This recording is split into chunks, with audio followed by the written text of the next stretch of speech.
नमस्कार, आप देख रहे हैं स्वतंत्र प्रभात समाचार प्रीति शुक्ला के साथ। आइए देखते हैं आज के ताजा समाचार।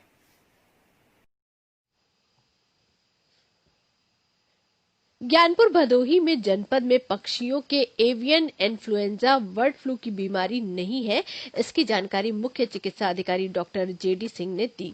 श्री सिंह ने कहा कि जनपद में पक्षियों में एवियन इन्फ्लुएंजा यानी कि बर्ड फ्लू की बीमारी नहीं है।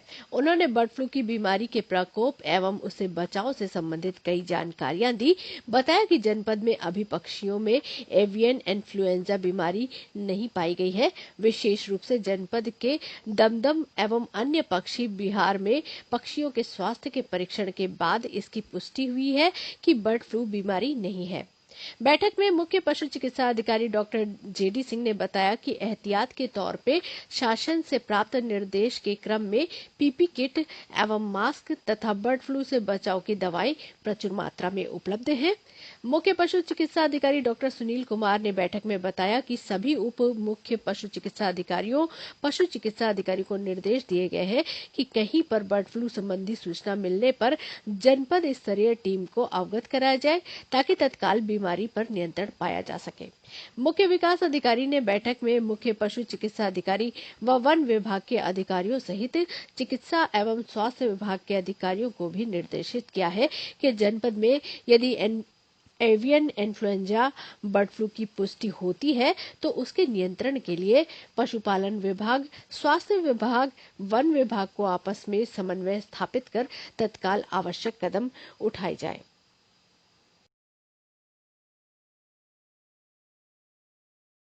बर्ड फ्लू जैसा कि फ्लू नाम से ही इंडिकेट है, प्रदर्शित होता है। एक तरह का ये वायरल रोग है जिसमें सर्दी जुकाम मतलब रेस्पिरेटरी ट्रैक्ट ऑफ इन्फेक्शन जो होता है उससे जुड़ा हुआ है। तो ये H1N1 के वायरस होते हैं जिनके द्वारा ये फैलता है। लेकिन इसमें पहली बात तो ये आप जान लीजिए कि मेरे प्रदेश में अभी किसी भी तरह की कोई बीमारी नहीं आइडेंटिफाई हुई है।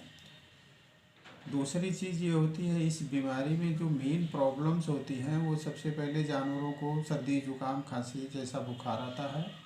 उसके बाद उनकी जो आँख होती है उस पर सूजन आती है, उससे पानी गिरने लगता है। ठीक है। उसके बाद उनके जो कॉम एंड वेटल्स होते हैं जिसको हम लोग अपनी भाषा में ललरी और घंटी कहते हैं, जो सिर के ऊपर कॉम्ब होता है और नीचे जो लटके हुए होते हैं वो वेटल होते हैं, तो उसका जो है नीला पड़ने लगता है। उस रोग में वो नीला पड़ जाता है। इनके जो दोनों पैर होते हैं ना वो भी नीले पड़ जाते हैं, जो स्पेसिफिक लक्षण है। उसके बाद इनके पंख वगैरह गिरने लगते हैं, जो किसी और रोग में नहीं पाया जाता है। तो इस तरह से ये रोग पाया जाता है जिसको हम बर्ड फ्लू कहते हैं। और ये कम्प्लीटली मतलब छुआछूत की बीमारी है जो किसी न किसी को फैल सकता है, हमारे ह्यूमन बीइंग में भी फैल सकता है ये।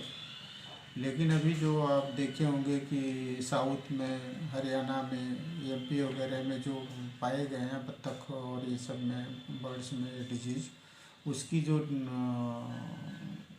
ये एंटी स्पेसिफाइड उसके वायरस किए गए हैं वो H5 और N8 के माध्यम से डिनोट किए गए हैं, जो घातक नहीं है। मरना उसमें बर्ड फ्लू जानवरों में होगा लेकिन वो मतलब कंटेजियस डिजीज, छुआछूत का रोग नहीं।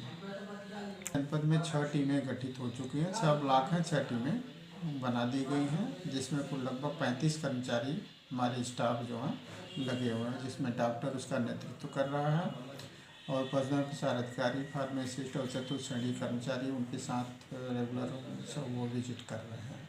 किसी भी तरह की इस तरह की बात, चाहे हमको मीडिया से मिले, चाहे हमारे कर्मचारी के मिले, चाहे पब्लिक से मिले, किसी से मिले, तो उसका तुरंत हम सर्विलांस करा करके जांच कराने की वो करते हैं।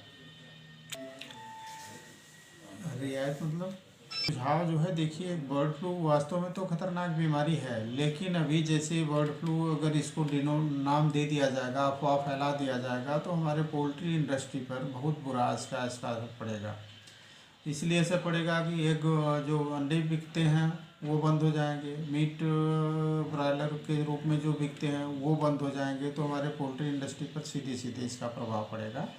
जबकि इस तरह की कोई बात नहीं, अगर कोई इस तरह से खा भी लेता है, पहली बात तो प्रदूषित है नहीं, लेकिन इसके वायरस इतने फ्रेजाइल होते हैं कि जब हम कोई चीज़ गर्म करके खाते हैं, उबाल करके खाते हैं, जैसे अंडा उबला हुआ ही खाते हैं, मीट पका करके हमेशा खाया जाता है, तो उसके वायरस मर जाते हैं, उसमें कोई इस तरह की बात नहीं होती है जो पाई जाती है। तो अफवाह ना फैलाएं। और दूसरी बात ये है कि अगर कोई इस तरह की बात होगी, कोई अप्रिय घटना घटेगी, तो हमारे द्वारा वो डिमॉन्स्ट्रेट भी या फाइनल डिसीजन या डायग्नोसिस भी हम लोगों के द्वारा नहीं किया जाता है। देखिए, हम सैंपल लेकर के इसमें भेजते हैं, IVRI भेजते हैं, चाहे हमारा भोपाल एक लैब है हाई सिक्योरिटी लैब, वहाँ भेजते हैं। और वो जब वहाँ से अगर किसी भी तरह की सूचना आती है पॉजिटिव की, तो वो सबसे पहले भारत सरकार को कन्वे करते हैं। उसके बाद भारत सरकार हमारे उत्तर प्रदेश सरकार को कन्वे करता है। तब उत्तर प्रदेश सरकार जब कन्वे वहाँ होगा तो हमारे जिलाधिकारी महोदय को सूचना आएगी, फिर इस तरह से चैनल बना हुआ है तो हमको आएगा। हम देखते के या जान करके भी हम डिक्लेयर नहीं कर सकते, ना तो हमको डिक्लेयर करने का अधिकार है। लगातार खबरों के लिए बेल आइकन दबाएं और हमारे साथ जुड़े रहने के लिए स्वतंत्र प्रभात समाचार को सब्सक्राइब करें।